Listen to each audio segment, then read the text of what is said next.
My name is Rob. I'm 23 years old, and I've always been the overlooked one in my family. Not exactly the black sheep, just invisible. I was never a troublemaker, but I wasn't the child my parents bragged about either. That role belonged to my older brother, Daniel. He's the family favorite, charming, outgoing, and effortlessly likable. He could forget your birthday and still make you laugh 5 minutes later.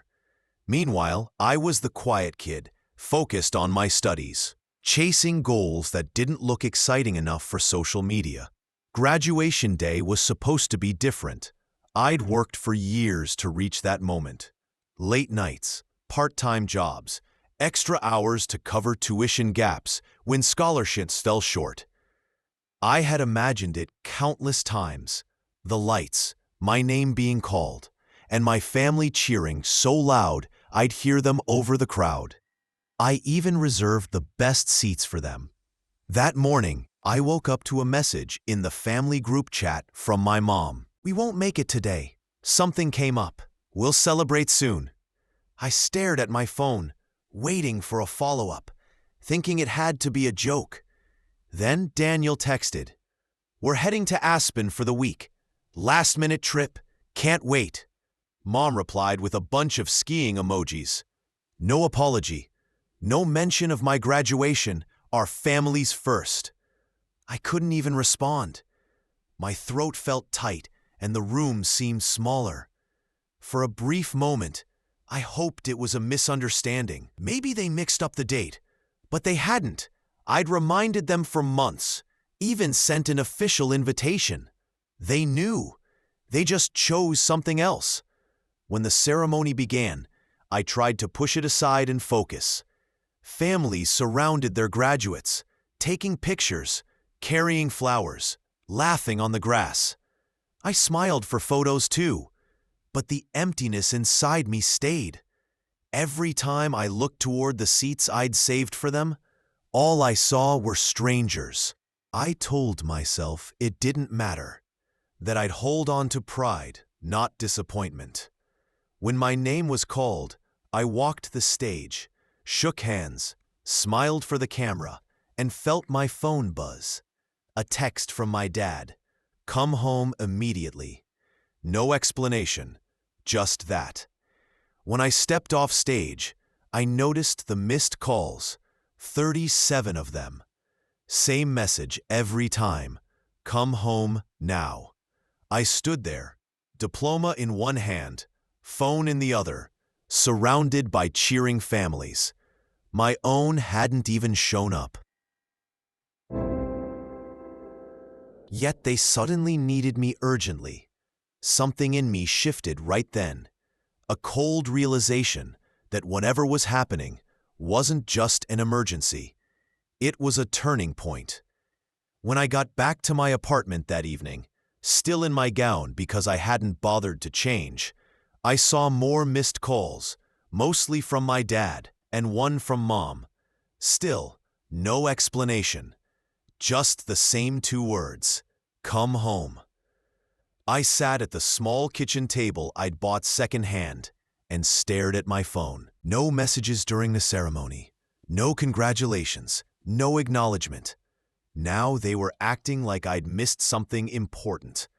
An hour later, Mom finally texted, "Your brother needs you. It's important." No details. No, "How did your graduation go?" Just straight to Daniel. I could almost hear the familiar tone. Daniel's problems always took center stage. When he got hurt, the world stopped. When I did, I was told to walk it off. I learned early on that my role wasn't to be cared for, but to be useful whenever Daniel needed something. I didn't reply. I went to grab food, but realized I hadn't grocery shopped in days due to finals.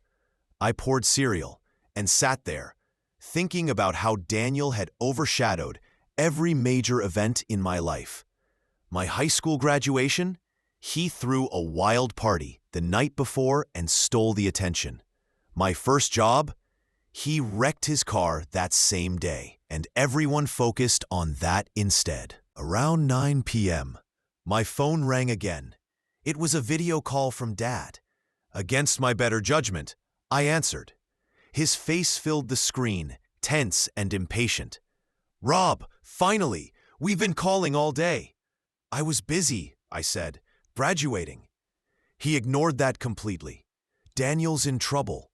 He needs you to come over tonight." "What kind of trouble?" Dad sighed, sounding annoyed. "His credit cards are maxed out. He can't pay the balance. He's counting on you." I froze. Counting on me? I just found out about this 10 seconds ago. "You've always been good with money," Dad said, like that explained everything. "You've been saving through college. Daniel wouldn't ask if it wasn't serious." My jaw tightened. "You skipped my graduation to go skiing, and now you're asking me for money?" "It wasn't about skiing," Dad said quickly, though I could clearly see the ski lodge behind him on the video. "Daniel's been under a lot of pressure lately," I replied quietly. "And I guess I haven't?" He gave me the same look I'd seen my whole life, the one that said, "Don't make this about you." After hanging up, I sat there staring at the wall. It wasn't just about missing my graduation. It was about the lifelong expectation that I'd drop everything to fix Daniel's problems. It had always been that way. When he failed a class, I was forced to do his assignments. When he ran up a bar tab, I paid it off because family sticks together. But family never stuck with me. 2 days later, Daniel called. "When are you bringing the money over?" he asked, not even saying hello. "I'm not," I said. He paused, then laughed. "Come on, don't be like that. You've always helped me." "Yeah," I said quietly, "and you've never once shown up for me. Not for graduation, not for anything. Why should I help you now?" He scoffed. "Wow, so you're still mad about some ceremony? You're being petty." That word, petty, hit hard. In my family, anytime I stood up for myself, I was told I was overreacting. Setting boundaries was always seen as selfish. By the end of the week, every relative had texted me some version of, "He's your brother. Don't abandon family over money." Not one of them mentioned my graduation. Not one. But it wasn't about the money. It was about exhaustion. I was tired of being the backup plan, the one they only noticed when something went wrong. I was done being their safety net. What I didn't realize then was that the pressure from them was only beginning. Their calls and guilt trips were all building towards something much bigger. And soon, they'd give me the perfect reason to finally push back. It happened on a quiet Thursday morning. I just finished sending out job applications when my phone rang. It was the bank.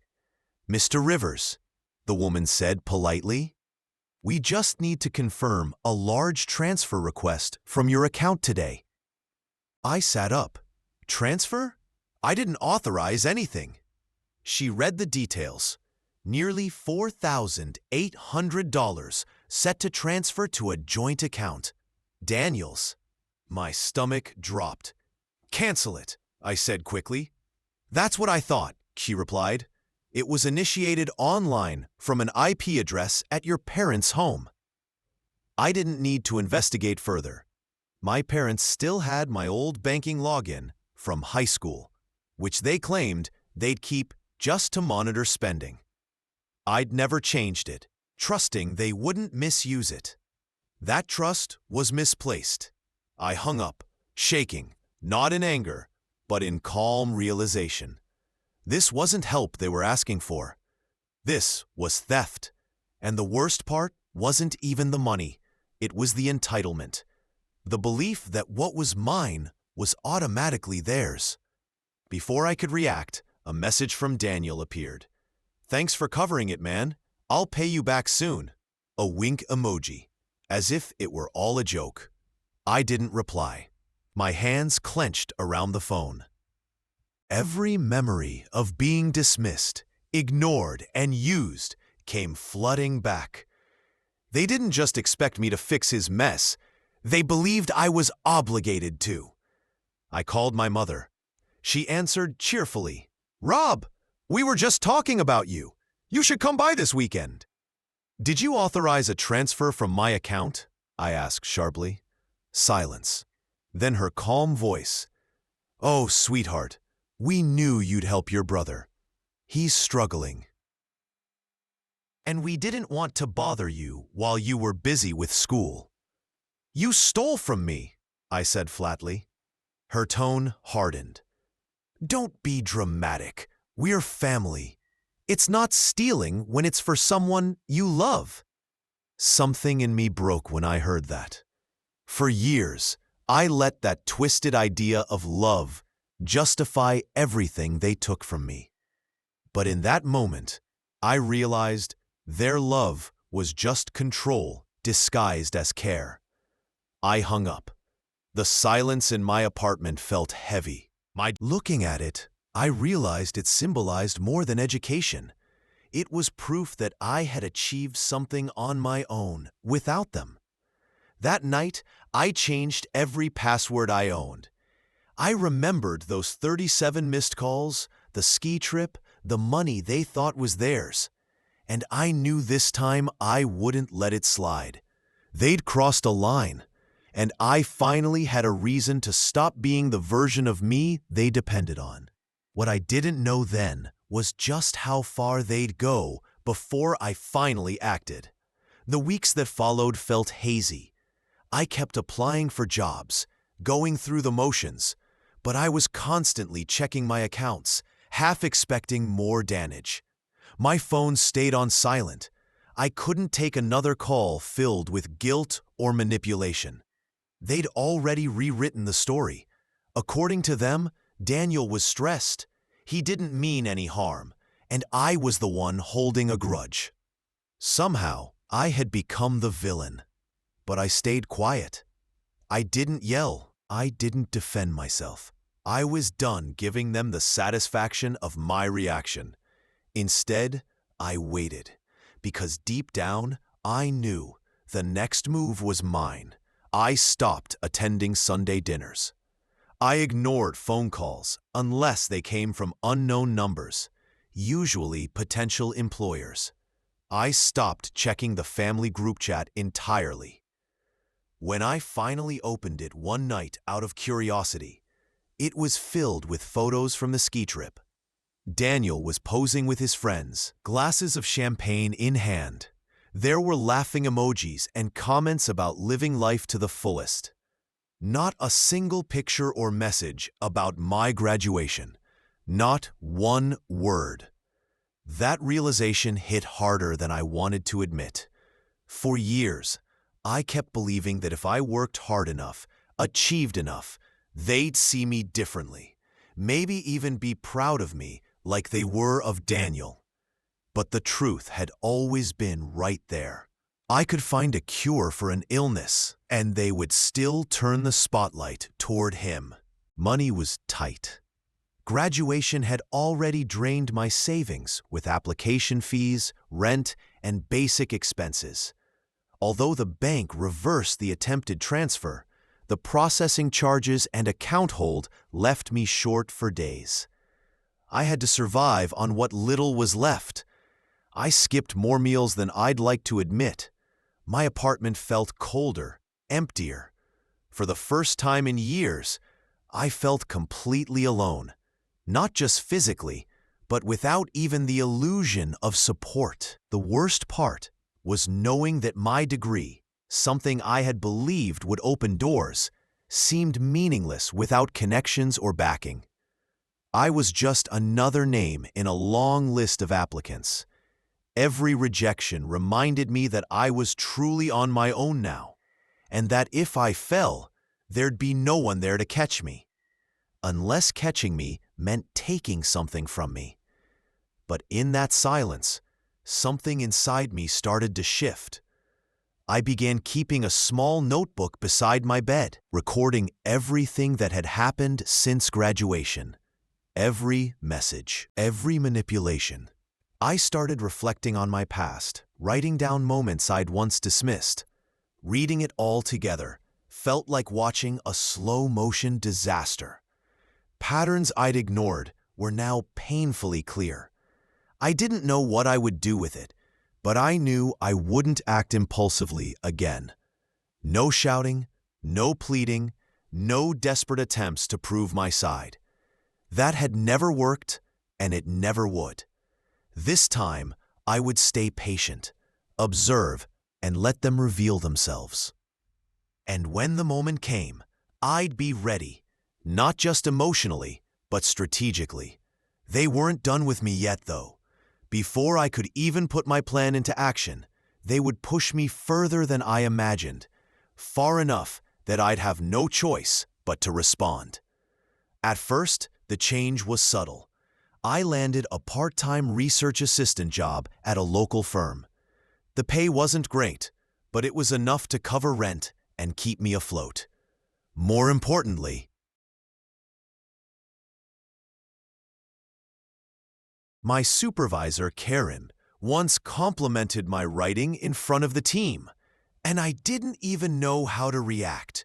I wasn't used to recognition that wasn't immediately followed by, "But Daniel." Nobody compared me to anyone. Nobody downplayed my efforts. I showed up, worked hard, and people noticed. It was strange, but in the best way. Within 2 months, my part-time position turned into a full-time one. My finances stabilized, and I began to rebuild my savings. I bought a few professional outfits, started eating better, exercising again, and even joined a coworker for morning runs. For the first time in a long while, I felt my life moving forward without needing my family's approval. Then came the social growth. Derek, one of my colleagues, invited me to a networking event. I almost declined. Networking had always seemed fake and exhausting, but I went.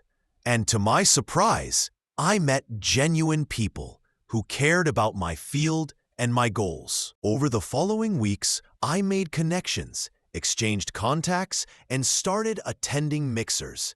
It wasn't instant success, but it was steady progress. The best part? My family knew nothing about it. No posts, no updates.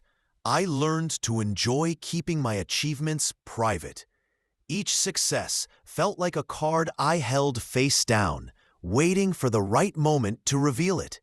Financially, I began to rise.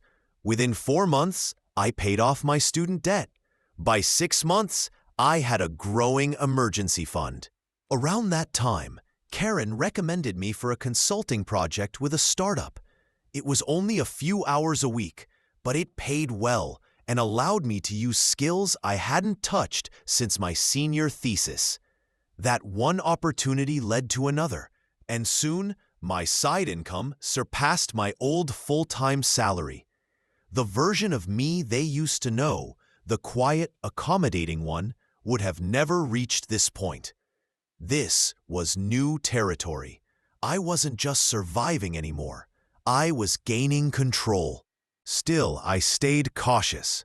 When my mother called asking if I was doing fine financially, I gave short, generic replies. "I'm fine." Nothing specific, no details to expose. The less they knew, the fewer openings they had to exploit. Then Daniel started messaging again. "How's work going, man? Got any plans for the weekend?" I knew that pattern. It always started this way. He'd test the waters, act casual, then circle back, asking for something. This time, I didn't take the bait. My responses were polite but brief. Soon, I noticed their tone changing. More polite, even kind, but clearly rehearsed. I didn't yet know what they wanted, but I had a strong guess. Money, favors, or something to benefit Daniel. What they didn't realize was that I wasn't the same dependent student anymore. I had savings, I had connections, and most importantly, I had boundaries. So I waited. I knew they'd eventually give me the perfect opportunity, And when that came, I'd make my stance clear. That moment arrived sooner than expected. It happened on a rainy Tuesday evening, 6 months after graduation. I was leaving work when I got a call from an unknown number. The caller introduced himself as Mr. Carter, a senior partner at an investment firm. He mentioned that both Karen and Derek had spoken highly of my skills and that they wanted me for a project. It turned out to be a major portfolio restructuring for a boutique hotel chain, my first exposure to high-value clients. The pay was more than my regular monthly salary, and I accepted. Over the next few weeks, I poured everything into the work. It was challenging but rewarding. My input began shaping real decisions. Jonathan Reeves, the hotel chain's owner, eventually took notice. "You're not just good with numbers," he said one evening. "You understand people. That's rare." I didn't know it yet, but Jonathan would become one of the most valuable contacts of my career. He was deeply connected within the business world, places my family could only dream of reaching. Even as my career grew, I kept updating my journal. It had become a habit, documenting every manipulative call or subtle inquiry from my family. Through casual conversations at networking events, I learned that Daniel had been struggling to find investors for his business idea, a luxury sports club. His proposal had been rejected multiple times. One comment stuck with me. "If he doesn't get a co-signer soon, he's done. Your parents are worried." I knew what was coming. They'd eventually frame it as a family opportunity, a chance to help Daniel while pretending it was an investment. I could already hear the guilt-driven pitch. Meanwhile, my success kept growing. After the hotel project, Jonathan encouraged me to start my own consulting business. "You've got the talent," he said, "and I know people who'd hire you instantly." The idea resonated with me. Within a month, I registered my business. It was just me and a laptop, but I landed 2 clients before my website even launched. By the end of the quarter, I was earning more than I had the entire previous year. I didn't brag. I didn't mention it to my family. Whenever Mom asked, "How's work?" I replied vaguely, "Busy but good." The less they knew, the better. Privately, though, I was building real independence, not just financial stability, but freedom. Freedom to say no, to walk away, to stand firm. Then, one Sunday afternoon, I received a dinner invitation from my family. No reason given, just, "We'd love to see you." I knew immediately what it was: the setup. That evening, I entered the house calmly, knowing exactly how this story would end. The familiar smell of roast chicken filled the air, but the mood was formal, almost staged. My father sat upright, as if in a meeting. Daniel lounged on the couch, trying to look relaxed but visibly tense. After polite greetings, my mother said, "We're so glad you came. We have something exciting to share, a family opportunity." I almost smiled. There it was. Daniel gave his presentation, brochures, slides, all of it. He talked about the luxury sports bar, the ground floor investment, the guaranteed returns. I listened quietly. When he finished, Mom added warmly, "We'd love to keep it in the family. You could be our main investor. It would bring us all closer." I asked casually, "How much are we talking about?" Daniel replied confidently, $150,000 to start. You'd own 30%. I set down my glass and leaned forward. "That's a big investment. Just curious, did you mention the loan rejections to your other investors?" The room went silent. Daniel's smile faded. "You know," I continued, "the ones from First State, Harborview Capital, and Westline? The banks that turned you down because your projections didn't add up." Mom glanced at Dad. Daniel tried to recover. I don't know where you heard that. People talk, I interrupted calmly, especially in business. Dad jumped in. Rob, this is your brother's dream. You're in a good position. You could really help. That was my cue. I took a folder from my bag and placed it on the table. A full portfolio of my firm's contracts and revenue. You're right, I said. I am in a good position. Good enough to recognize this isn't an investment. It's a bailout. Daniel's face turned red. Mom stayed silent. And just so it's clear, I added, I don't invest in people who once tried to steal from me.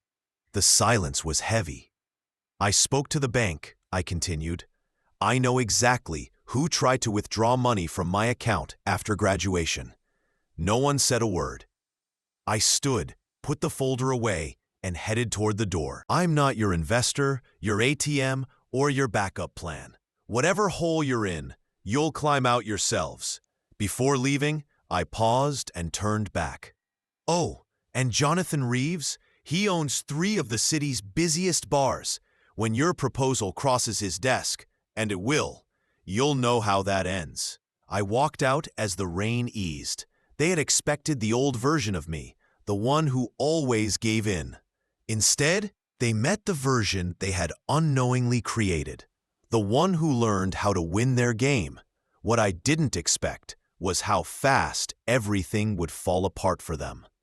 2 weeks later, a neighbor texted me, "Just saw your brother at the bank. He looked furious." The next day, I got an email from Jonathan. Daniel had indeed pitched his business to him. Jonathan not only rejected it, but also forwarded the proposal to other major investors with a short note. Not financially viable. Proceed with caution. Within days, Daniel's big opportunity collapsed. His name quickly became associated with bad investments and empty promises. No one wanted to work with him. Then came the call from Mom. Her voice was tense. "Do you know what you've done? Your brother's future is ruined. We had to take a line of credit on the house to cover his debts." I replied calmly, "I didn't ruin anything. I just stopped protecting him from his own decisions." There was silence, then a cold whisper. "You've changed." "Yes," I said, "I have." And I hung up. Over the next month, I kept my distance. My business grew, and I moved into a downtown apartment with the skyline view I'd always wanted. Friends who still spoke to my family confirmed what I already knew. Daniel's perfect image had shattered. He'd fought with investors, blamed everyone but himself, but no one believed him anymore. The last time I saw him was by chance. I was having lunch with a client when he walked past. He saw me through the window, hesitated, then kept walking. No wave, no smile, just a man realizing the person he used to depend on no longer existed. For the first time in my life, I didn't feel guilty. I felt free, because in the end, they had taught me the most valuable lesson of all. When you stop letting people treat you like a safety net, you finally see who can truly stand on their own.